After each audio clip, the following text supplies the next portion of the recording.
Bale po, kumusta na po kayo lahat? Ano po yan? Bale sa episode nito, ano po? Andito po tayo sa area number 5 yan. Nagtatabas po tayo mag-isa. Bale ito na po. Ito po yung mga tinanim natin na niyog. Yan po ang ating nililinisan. No? Papunta dun. At saka po yung iba ay yung ating mga iba pang pananim dito.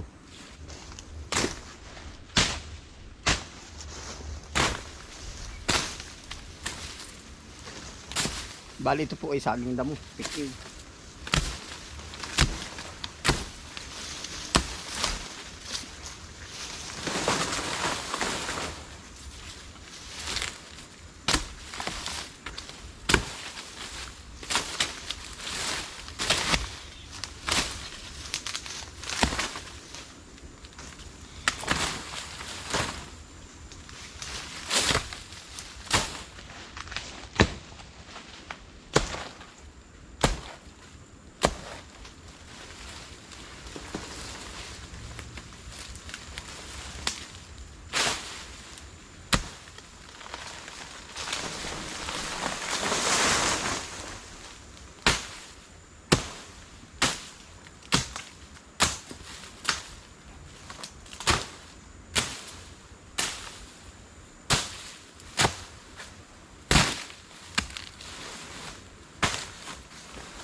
Bale yan po, kung natatandaan po ninyo itong tinanim natin dito, ano po, yan yung ating mahogany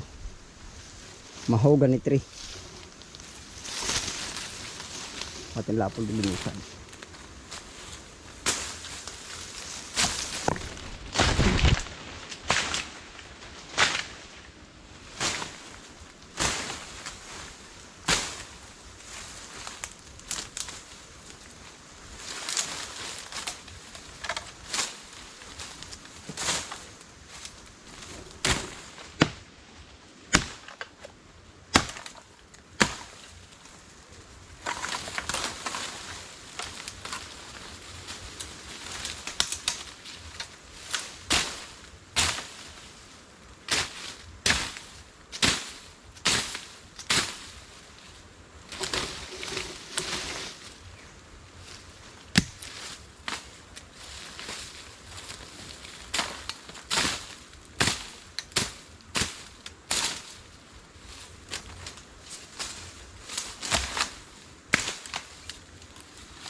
Laki na oh.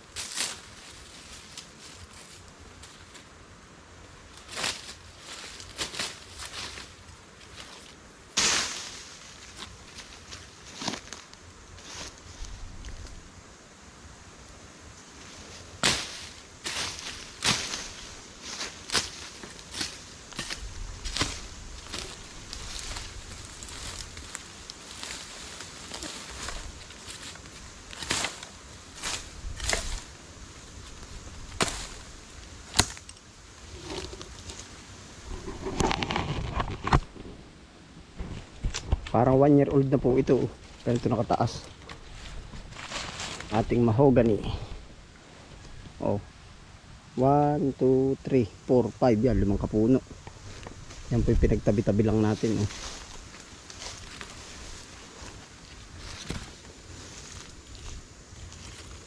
Tayo ho ay tanim ng tanim lang at gawa ho ng sayang din ang panahon.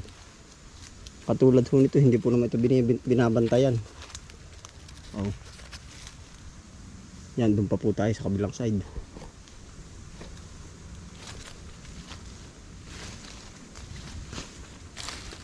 Siguro ito mga 3 years old to 2 years old. Hindi na ho natin matandaan at tayo ho ay madalas din dito. Oh. Kumbaga tanim lang po tayo ng tanim.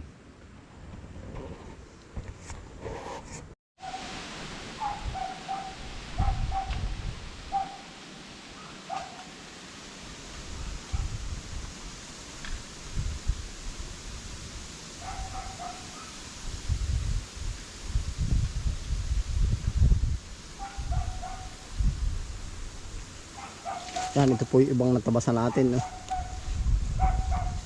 Malaking ginhawa na po ito sa pananim. Oh. Yan, oh. Kita niyo po ba? Niyog yun. Isa, dalawa. Tapos ito po yung ikatatlo. Doon pa po sa kabilang side doon.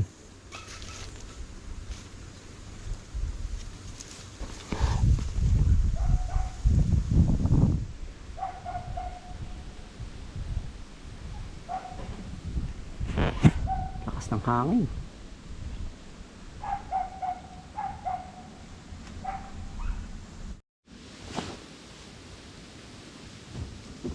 Bali may nakatanim din po tayo ditong ano, mangustin. Ito po, ang mangustin po, napakatagal din po ng improvement talaga niyan.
Ito po ang ano ng mangustin, no? Katawan.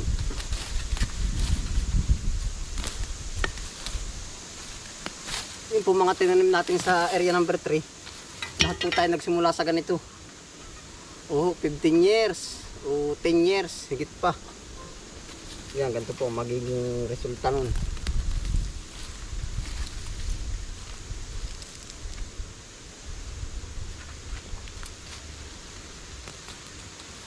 Ganyan po kaalaga ang napakasarap na mangustin.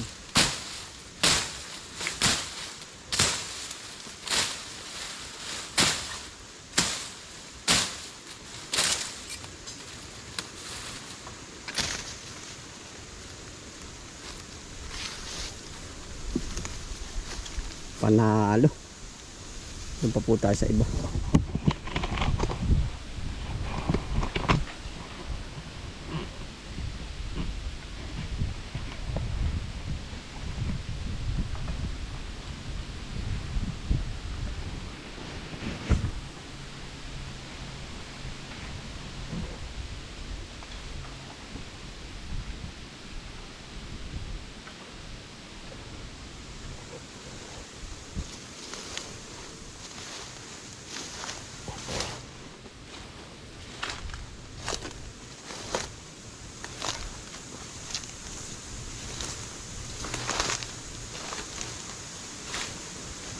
Bale yan na po yung ating nalinis. Oh. Yan, area number 5 po. Ganyan na po ngayon kalinis. Oh.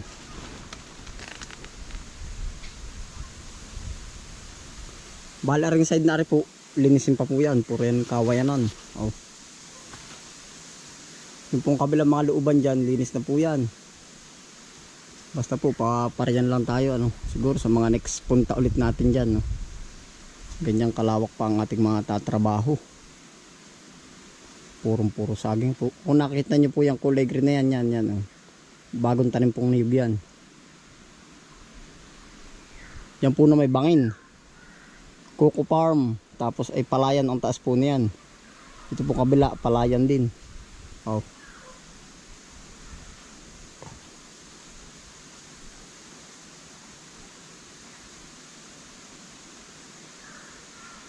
Tapos ang gilid po niyan may ilog, yung patubig irrigation.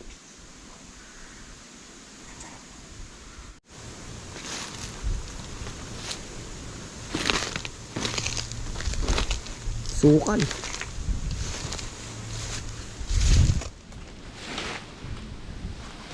Siguro po kung papalinisan natin ito,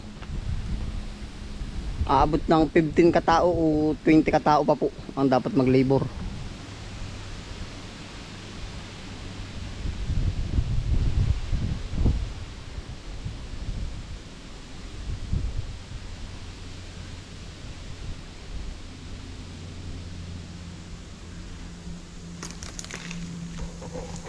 Bali ganito po ka gastos yung mag ano ng farm. Opo, kumbaga kung baguhan po kayo, kumbaga sa atin pong mga manonood, ano po, siguro nangangarap po kayo ng farm, kaya siguro pinapanood nyo buhay bukid o may mga farm na kayo, yun nararanasan nyo po yung magpalinis.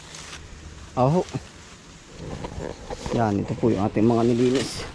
Karamihan po sa atin na yung saging ano, ramo. Saging ramo. Yan, oh. Nandun, sa kabilang side. May mga namatay din po dito na puno ng niyog.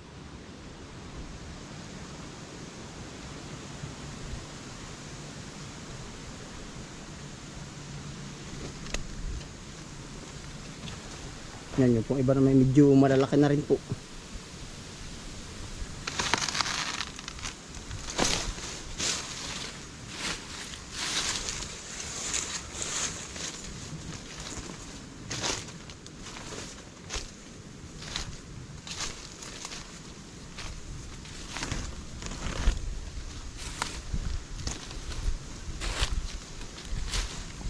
Saging damo po yan, yan po eh, hindi napapakalabangan, pinakagubat lang yan.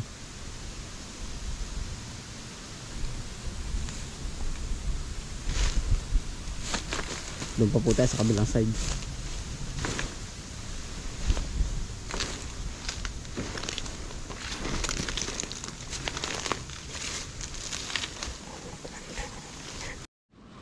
Bali ito pa po yung ating linisin yan. Oh.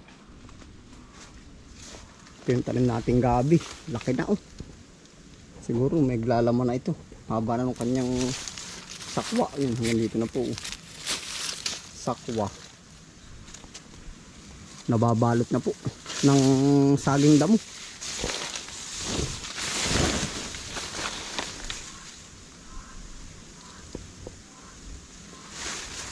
Yan, ito po ay puno ng ano. Ano nga bang pangalan ng puno nito? Hindi mo niya kalumpit. Hindi ko po matandaan kung anong puno. Yan, gadram na rin po.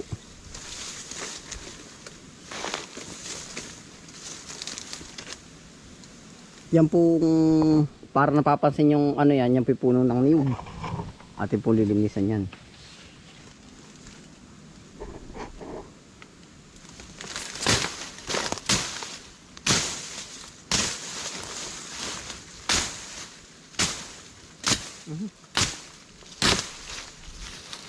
Bala yan po ano po sa magtatanong kabisprint bakit napakasukal ano po. Tama po ang inyong tinanong. Masukal yung ating taniman sa area number 5 na tayo lang talaga nagme-maintain.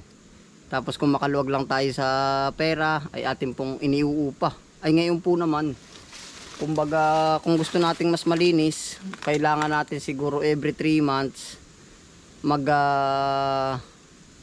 handa tayo ng pang 15 katao sa 500. Magkano yun? 10, 5,000. 7,500 every tama po ba? Ang 20, 10,000 yun. 7,200. Ano po? Kung po tayo nakakaluwag, ayun, pwede ko ring iupa. Pero yun talagang ngayon, barasuhan ng laban. Oh. Kumbaga totoong buhay po. Kumbaga ang mahal din po naman ng ng mga bilihin. Kumbaga syempre uunahin natin para sa pamilya, yung mga gastos po ba. Bago ito na lang, ito yung ating gagawin dito. Manumano nating tabsan mag-isa. Opo. Yun nga po, kung may masubra, saka pa lang tayo umupa.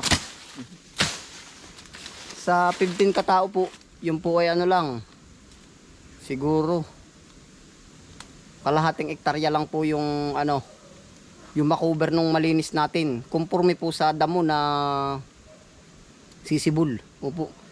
Pwede ho mas mahirap pa, mas tumaas pa yung pagpapalinis natin kung mas makapal pa yung damo. Oho. Bali, isinishare ko po yung part na yan. Kasi nga po, baka isa sa mga viewers natin yung nagbabalak mag-farm. Opo. Dapat ganito. Dapat, pwede, idinitalye ko rin yung gasto natin.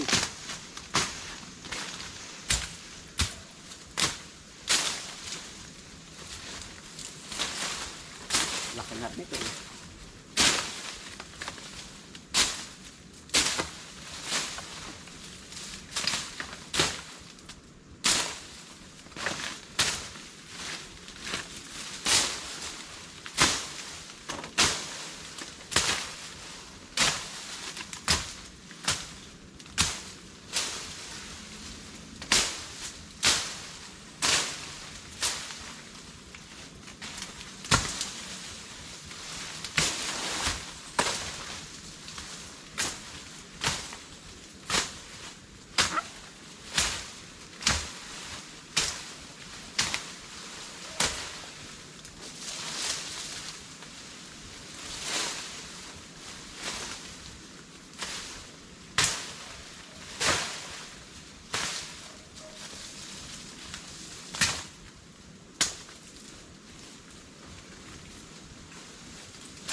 Ayos, nakahinga-hinga din.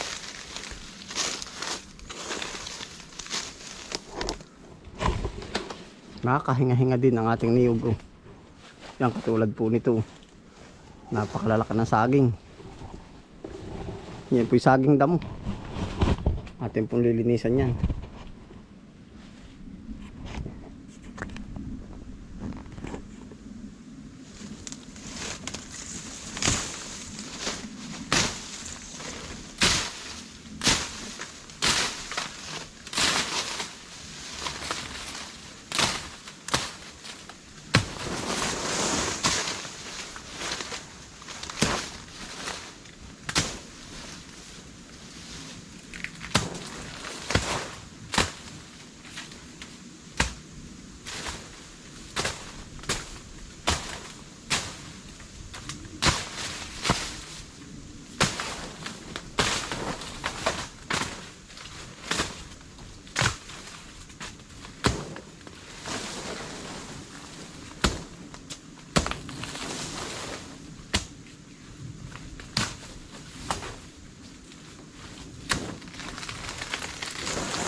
Kapal, ang damo.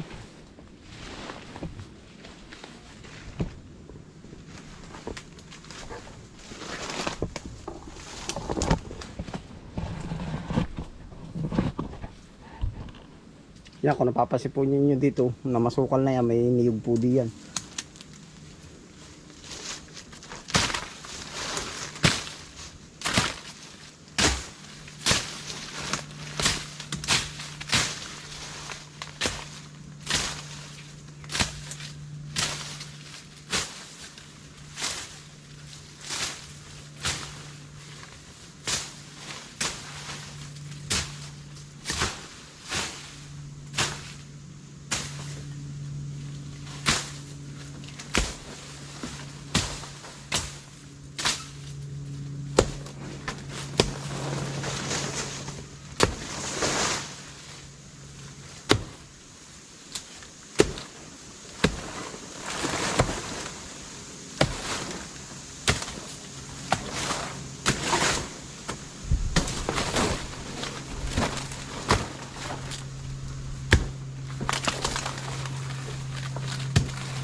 Nakahinga-hinga po ng ayos. Oh. Kita po ba niya ating niyog?